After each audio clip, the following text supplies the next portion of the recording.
Good morning, Honorable Minister Sir, dignitaries on the stage and off the stage.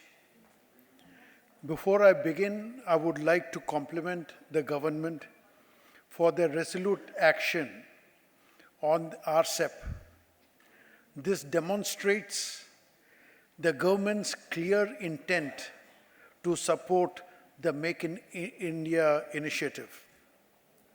Coming to steel, India is now embarking on a journey to achieve 300 million tons of steel by end of next decade. Hence, it is important for us to reflect on the journey that the industry has traversed over the last couple of decades. India has emerged as the second largest steel producer from the 10th position in 2000, with a capacity of 32 million tons to 137 million tons in 2018-19. It has invested over $100 billion during this period. And while other countries have shrunk, India has grown in its steel capacity. Throughout these years, the domestic steel industry has evolved and has become self-reliant, replacing steel imports in almost all segments. India remains, as Honorable Minister had said earlier, India remains, unfortunately, a net steel importer. We have to boost export of finished steel as well as steel products. Strong focus on stimulating steel demand in the country is essential. Import substitution along with enhancing capabilities is the mantra. This essentially means that Indian steel industry has to constantly focus on quality and must continuously improve so as to compete with the best of the best in the global market. Indian steel mills have set up in recent times technologically and technically very modern plants. All of you must be aware that the Essar Steel CSP mill is the only one of its kind in the world with 3 casting stands feeding one mill. The teams operating these facilities are also of world-class caliber these days. You would also be aware that the blast furnace, and that too made in China, has made world record. And it has beaten its own record 4 times to cross 4 ton per cubic meter per day benchmark. The next in line is Ijamuddin plant with 3.55. It's heartening to see global benchmarks being created in India. Innovation is the key to long-term sustainability of the industry, since steel is competing with alternate materials.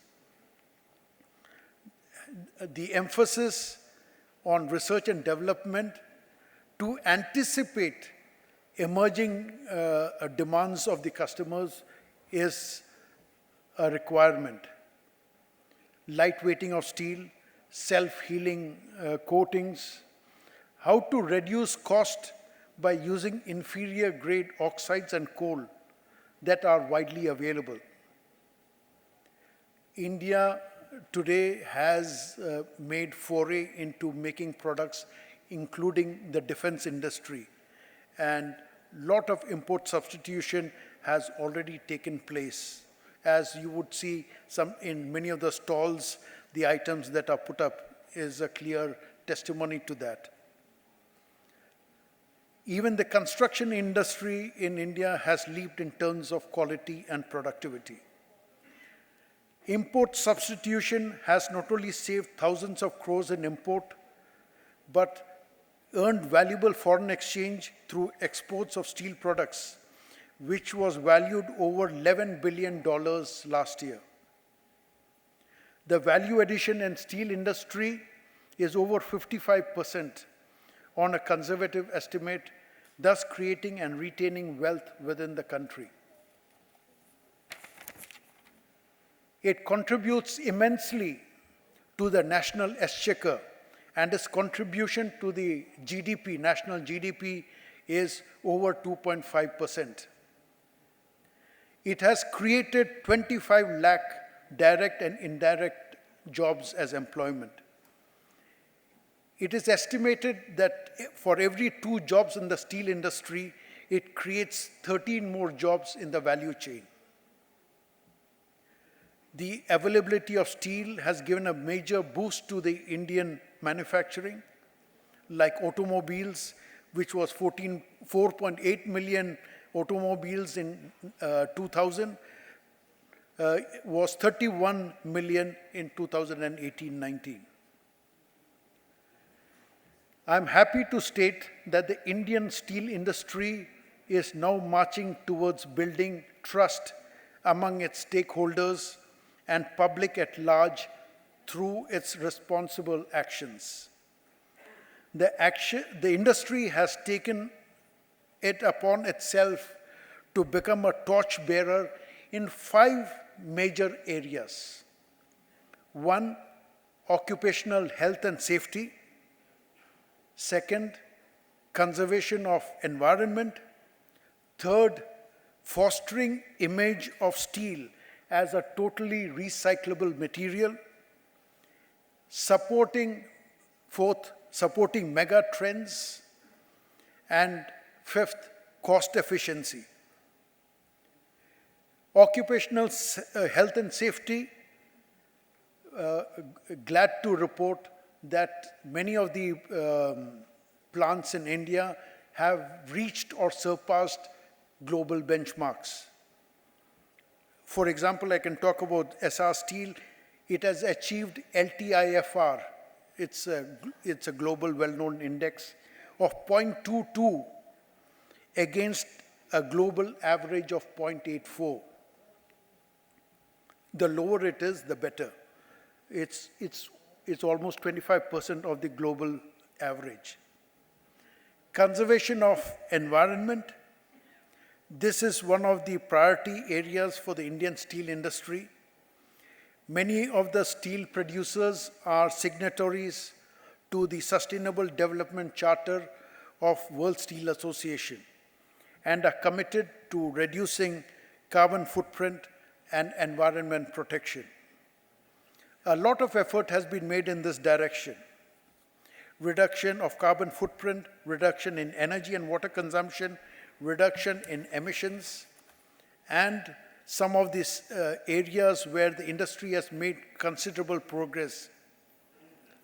For example, I can give you another example in Essar Steel, and I'm sure this is applicable across the industry. The energy consumption has come down by 14%, and water consumption has come down by 21% in the last 5 years. Similarly, recycling of gas. Now let's come to fostering image of steel as a totally recyclable material. 100% of the steel is recyclable. We applaud the government in formulating the steel scrap recycling policy that will go a long way in supporting a responsive ecosystem by reducing dependency on iron ore and reducing imports of scrap. India had imported scrap to the tune of $3.5 billion in 2017-18. Similarly, focusing on 100% waste from production processes are now being used to produce value-added material like cement, slag sand, paver blocks, road making. But this is what, as Mr. Chowdhury had said in his earlier message, that this is an area of concern and we really need to focus on what to do with the byproducts. And this is an area where we need to do a lot of R&D and find ways and means of using the byproducts usefully and make it commercially viable. Now coming to the fourth point, supporting megatrends. Indian steel industry is well equipped to imbibe the emerging megatrends such as electric cars and smart cities. A beginning has been made in this direction, but there is a lot of scope for innovation.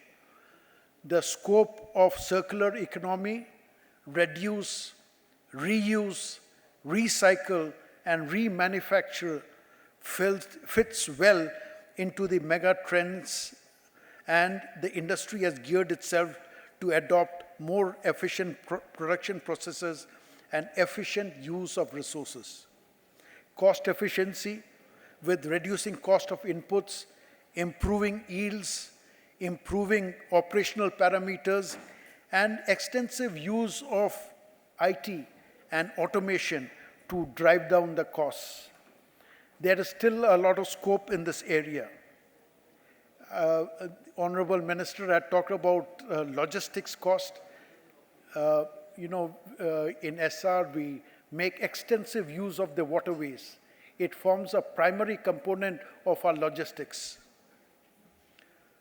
The steel industry's effort to support various government initiatives like Make in India, Digital India, Swachh Bharat Abhiyan, I think we are in line with the government supporting the government initiatives.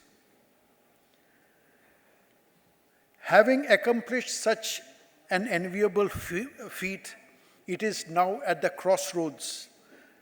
The task now lies how to achieve the 300 million tons in the next decade. It is onerous but not impossible. This can only be achieved through combined efforts of the industry and the government.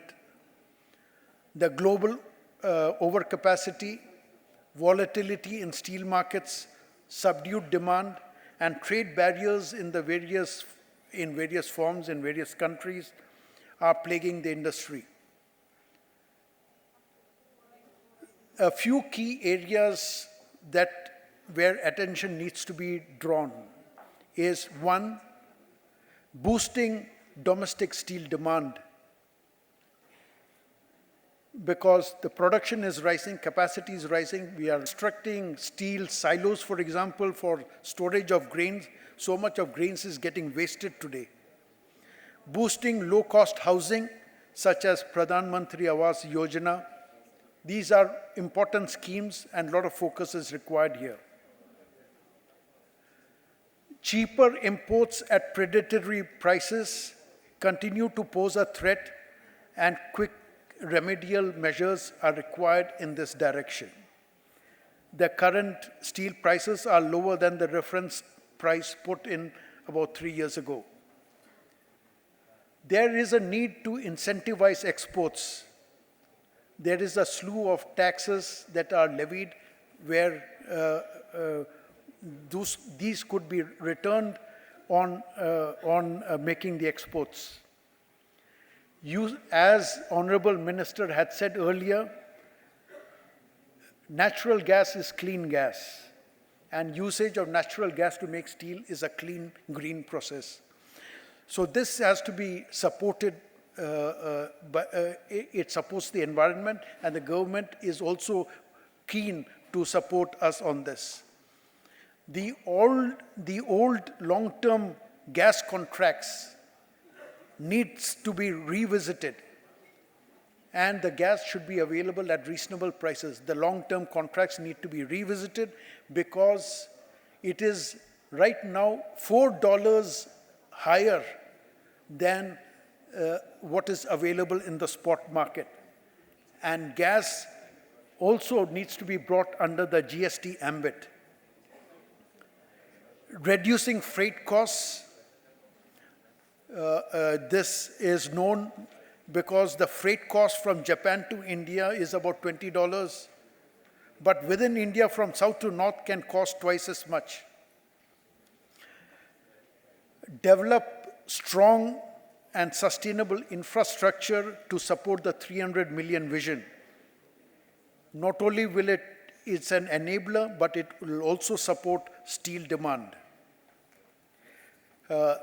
Seamless shifting of mines to the new successful bidders is a must. Another area where we need to have a good look is the royalty system in India. The royalty in India is about 5 times as high as many of the other countries.